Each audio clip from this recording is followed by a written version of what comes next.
Una segunda etapa es un Estado subsumido realmente al capital, es decir, no solo exporta materias primas, sino también el capital ingresa al Perú y asume la responsabilidad de la producción en el Perú, y entonces el Estado se ordena en función de esa nueva producción al servicio del capital internacional.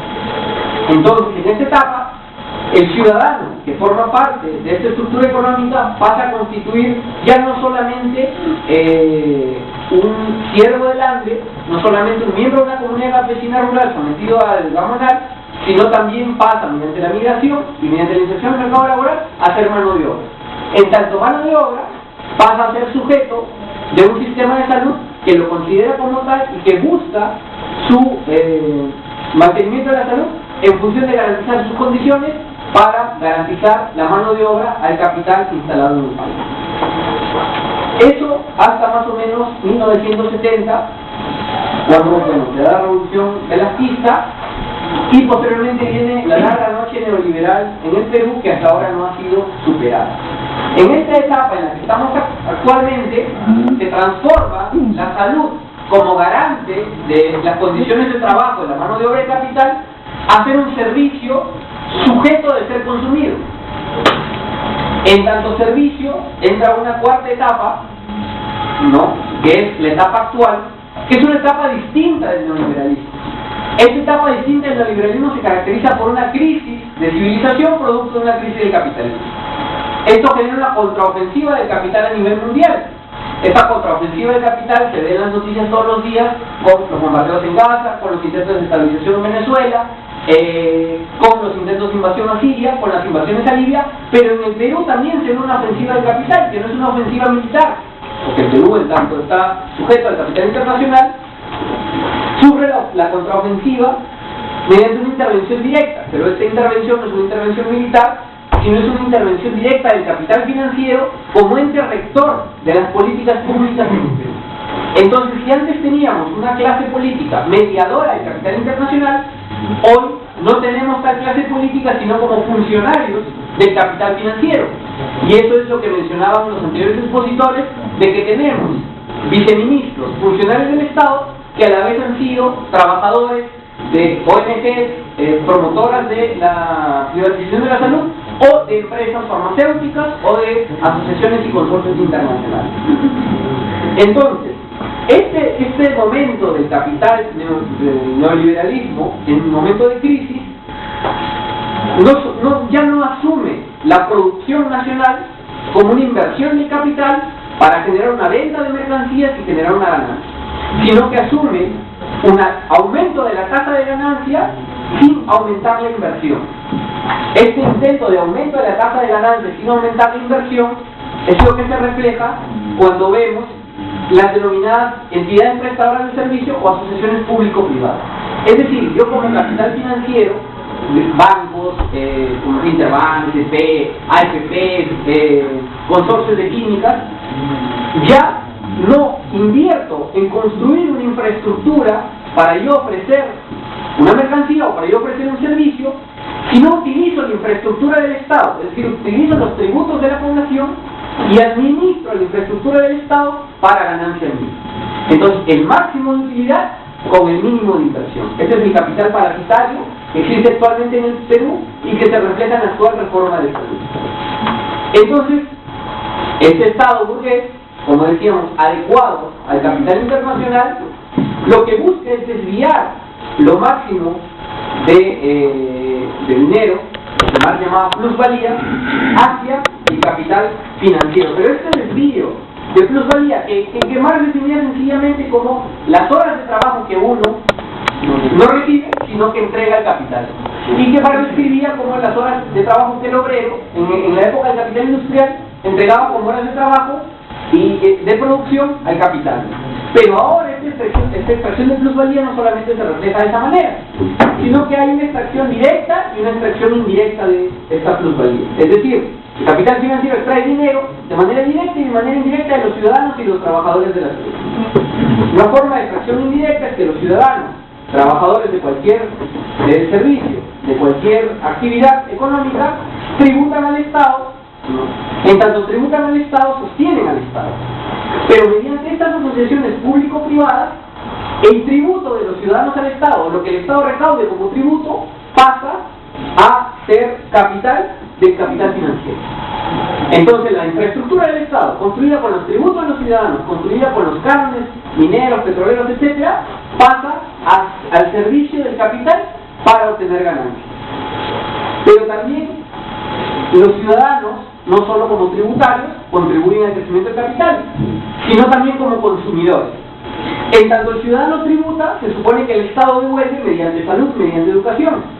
Pero en este modelo de reforma de salud, modelo de reforma del Estado, el ciudadano ya no es un ciudadano, sino es un votante consumidor. Consume, vive para consumir, trabaja para consumir y muere consumido. En tanto consumidor, la salud también es sujeto de consumo. Entonces ahora tenemos que el ciudadano, de a pie, trabajador de cualquier sector, es sujeto de aseguramiento privado. En tanto ciudadano, yo ya no espero que el Estado proteja mi salud mediante la prevención y la promoción de salud o recupere mi salud cuando yo acude al Estado, sino que yo me aseguro. Es decir, parte de mis horas de trabajo, parte de mi sueldo, lo pago para asegurarme de que no me muera, para asegurarme de que mi salud no se perjudique, porque el Estado no cumple esa tarea. Eso en tanto institución, como Estado que no cumple la tarea, pero también como idea. Es decir, esa idea no está instalada solo en los consorcios privados, esa idea está instaurada en la ciudadanía. Entonces yo ciudadano me siento más protegido pagando un seguro de salud, asumiendo de que a pesar de que pago tributos, el Estado no tiene por qué cuidar, proteger o prevenir mi salud. Eso es el Estado burgués como idea al servicio del capital financiero, como idea, no como institución, sino como idea instalada en la ciudadanía. Hay otra parte que somos los trabajadores de la salud. En tanto trabajadores de la salud, profesionales o no profesionales, también somos productores de esta plusvalía que va al capital. En tanto trabajadores de salud, hay muchas formas en las que nos extraen esta forma. A veces nosotros, los profesionales médicos, hemos creído que somos una élite que está por encima del trabajador obrero al que le extraen plusvalía. Entonces nosotros como intelectuales, como científicos liberales, incluso nos hemos catalogado, o tradicionalmente el marxismo nos ha catalogado como miembros de una pequeña burguesía. O sea, no somos trabajadores, no somos sujetos de extracción de plusvalía, sino somos una especie de élite dentro de los sectores que no están en el poder. Pero esto, en este momento, en esta época, es un mito y es una falsedad. ¿Veamos por qué? Porque los trabajadores de la salud, en tanto tales, bueno, hay extracción directa, por ejemplo, cuando trabajábamos en un servicio privado, a nosotros se nos paga un porcentaje, igual que un obrero en una fábrica, se nos paga un porcentaje y el resto lo lleva la clínica privada o la aseguradora. ¿No es cierto? En tanto eso entregamos directamente parte de nuestras horas de trabajo, en tanto somos productores de plusvalía directa. Pero también los trabajadores estamos sujetos a otra forma de extracción de esta plusvalía. Una forma es las AFP. Entonces las AFP son una forma de extraer horas de trabajo, de extraer dinero producido por el trabajador para un aseguramiento de la ancianidad. Nuevamente el Estado renuncia a la protección del ciudadano en su vejez y se lo entrega a las AFP, ¿no?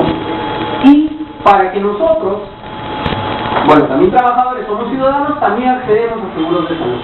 Entonces, tanto accedemos a seguros de salud, buena parte de nuestro salario, 10% en AFP, ¿no? Aseguradoras de salud privadas, porque hay gente que se está en salud y también aseguradoras privadas, otra parte, y en tanto también somos sujetos de crédito. Esta es otra de las ideas que conforman el Estado burgués que hemos asumido como ciudadanos y que nos hace entregar parte de nuestro trabajo, parte de nuestro dinero al capital. En tanto sujeto de crédito, habría que preguntarnos qué porcentaje de los médicos, qué porcentaje de las enfermeras, qué porcentaje de los trabajadores no estamos endeudados por el sistema financiero. A tasas, a TEAs de 88%, a TEAs de 70%. Cuando nosotros pagamos nuestra deuda, pagamos un interés, pagamos plusvalía. Entonces enriquecemos el capital financiero que se sostiene gracias a la plusvalía no solo de los obreros, no solo de los trabajadores directos, no solo los empleados de Tokio, no solo los empleados de Trazadera, también de nosotros como trabajadores de salud. Y para eso el capital utiliza diversos mecanismos. Uno de los mecanismos es la competencia. Entonces, ahora ya hay trabajadores de la salud y hay una élite burocrática que se va a encargar de implementar la reforma de la salud. Nos hace competir entre nosotros los médicos, nos hace competir contra, por ejemplo, las enfermeras.